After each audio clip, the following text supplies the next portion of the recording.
so great to have the chance to talk to you today. First off, how are you doing? How are you holding up? How's everything going? Everything's going well. I'm holding up pretty well. It's yeah, there's just a lot going on right now, but it's fantastic. I'm in a very, very lucky, blessed place because obviously the world is going through a lot right now, and I'm Yeah, obviously going through a lot with all that stuff too. But like, yeah. it's to be able to have something to work on while this is all happening. I understand that that's a privilege. So Oh, for sure. yeah. Absolutely. Well, congratulations. Like two shows at once. Now, this boggles my mind, so I can't even imagine how it boggled yours. But tell me a little bit, first of all, about the origins of all of this and how it was presented to you.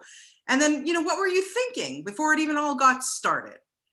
So they've been working on the show for quite a while Yeah. with the creator Frank Van Keeken, and I think the way it got presented to me was they actually had a situation where they weren't super happy with what the way the scripts were going, and they were having some issues with tone. I think in terms of like making it a primetime show, and in terms of like the Black characters and those sorts of things. And so they reached out to me because I was working on another show with them at the same time, and we had just pushed our shoot for the other show, and they were like, "Can you take a look at the show and see if you can help it at all?" And so I could see what the problems were pretty clearly, and so then the other showrunner was happy to make the switch out so that I would take over, and then Wow. then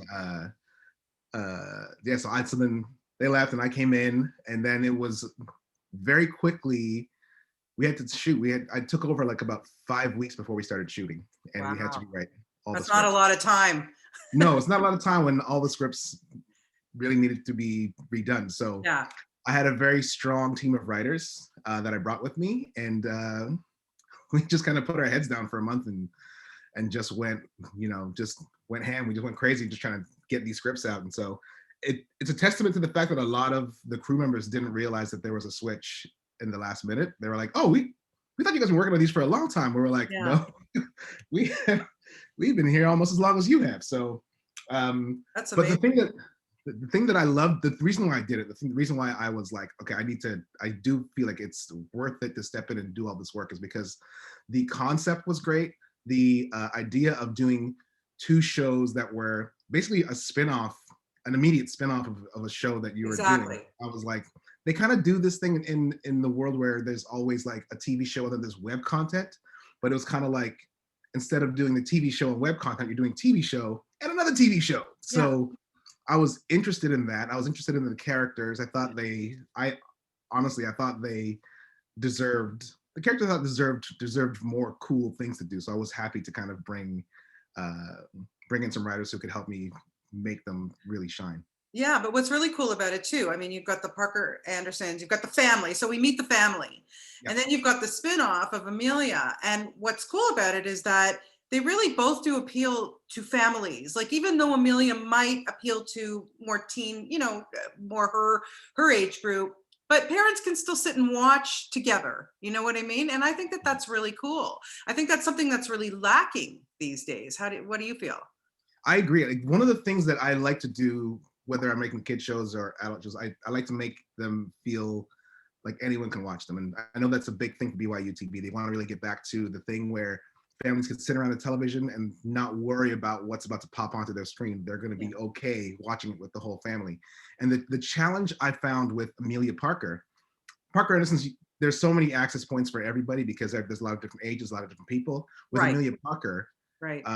I find when you have a young lead, a lot of the times when it's a primetime show, they usually use nostalgia to loop in adult audience members. So it's usually a young kid back in the 80s, back in the 90s. You're watching it, you're kind of going, I remember wearing those pants. Right. We didn't have that for this. So there was no, so we really had to make sure that the stories were relatable, the stories were sophisticated, the stories were interesting to hold an adult audience member. And that's one of the things, if the stories are interesting to us with this young woman going through really dealing with grief and trying to find herself, I feel like that's something that all of us have gone through. For So sure. Yeah. finding ways to hit that and to sort of like help her find her voice, I think that was the key for that series. Was all the casting in place when you came on board, or did that kind of come a little later? How did that? Because I want to talk about Millie, of course, who plays Amelia. Yeah. But yeah, when you got there and started working, did you have your whole cast, or did people start flowing in? I had at this point they'd already done most of their callbacks and stuff. So I looked at basically like I basically got there right when they're about to make their final decisions. So I was part of the chemistry reads. Hmm. And yeah, and even then I was super happy with where they had gotten with the casting because the cast was phenomenal. It was a hard decision for us to make to get this family together, but when we got when we landed where we landed, and we were like, yeah, these are the people. Right. As soon as they got with each other, it was like very clear we had made all the right choices. Like everyone was phenomenal together, and they gelled so quickly. Like there's day one between Nathan and Victoria. We start in the movie theater, which is like episode became episode 5, I think. But they immediately it feels like they're steps in it. It feels like they're connected. It felt like they were like they've been doing this for months and months and months. So yeah, the cast was phenomenal all the way through. And how is Millie with, she's so good, she's so talented, but yet yes, she's got to be there in the Park Andersons, but of course she's featured in Amelia, and Yeah. she has to really carry that. So how did you guys know like she was your Amelia? She's got, for her someone so young, she's got so much experience. Yeah. So we knew that side of it was going to be fine because she's been on so many sets and she's done so many things. And then her auditions,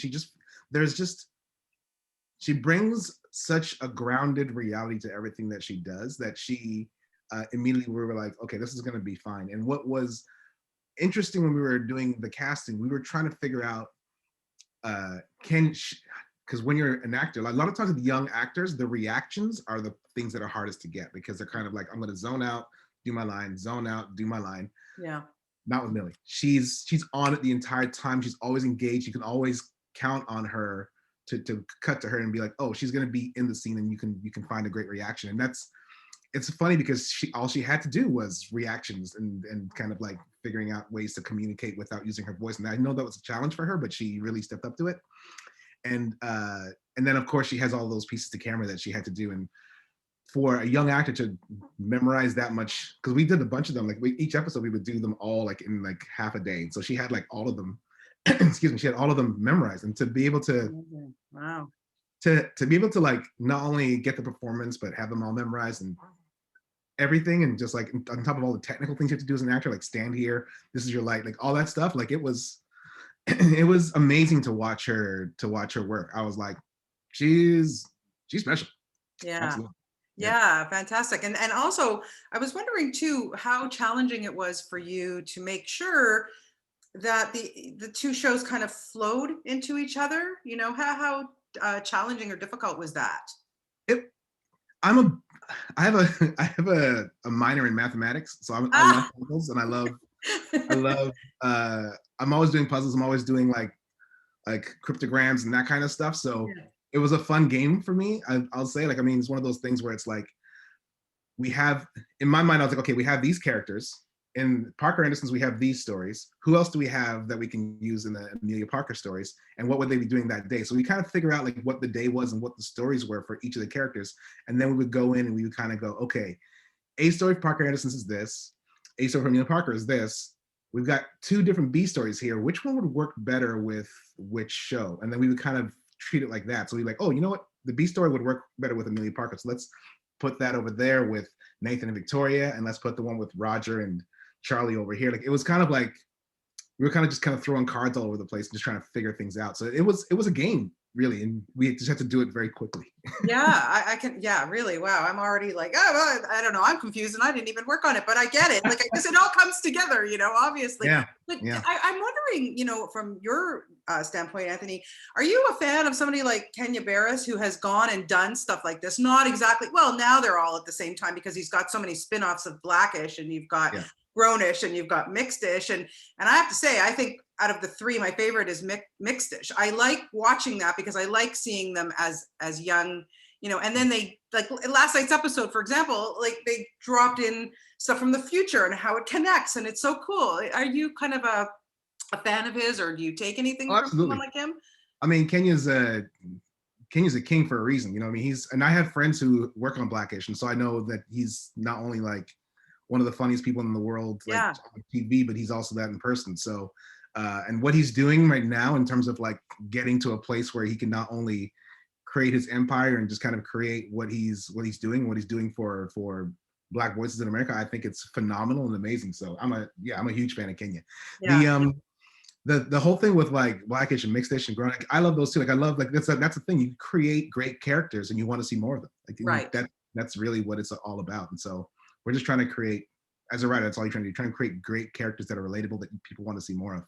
Well, talk about great characters. You worked on a great show called The Office. I mean, Oh there's yeah. nobody in the world who hasn't seen an episode of that. And as a matter of fact, during pandemic, everybody was rewatching episodes and everything. And it's such, what do you learn as a writer, as somebody in this business, when you're working on a show of such high caliber like that? With, Well, Greg first of Daniels. I mean, all, come on, really. yeah. I mean, first of all, when I jumped on board, just being in a room with the people that I was in a room with was, I didn't mean, it was my first like really big show. So like I didn't realize at the time, but now like going back and talking to these people, I'm kind of like, that was a pretty cool thing. I mean, you're in a room with Greg Daniels, Mindy Kaling, Paul Lieberstein, Mike Schur, Yeah. uh, Justin Spitzer, like Greg, Greg collected a Lee and Gene, who also worked with Millie on Good Boys. Like it's like he collected, like, you felt like you don't realize, but you're like, oh, I'm part of the Avengers. I didn't even realize I was like I was the Hawkeye of the Avengers. Yeah. Um, but like it was one of those things. I learned so much. A lot of the things I do as a showrunner now, I learned from Greg, because what he does is he makes you like a little showrunner. He wants you to be a part of the casting. He wants you to be part of the post production. Wants you to be a part on set doing. So I do the same thing with my writers. I make sure that everyone's involved all the time. And what it does is not only trains them for when they get their chance to be showrunner, but it also takes work off your. I mean, it's better to delegate and take work off your plate. So it just made sense, and so I learned a ton from working on that show. And of course, working with those great actors, it was like a fantastic thing to do every day. That's amazing. So, what are you hoping? Like, I mean, the show's going to will be airing soon, and I really think it's people will really enjoy it. What are you hoping people will get from it? Because it's got a lot. It's the cultures, it's the mixed marriage, it's everything. There's so Yeah. much richness in both these shows. Yeah, I'm hoping people will. Here's the thing. I think if you watch the series, there's going to be a lot of laughter. There will be a lot of tears as well, because we get into some stuff down the line.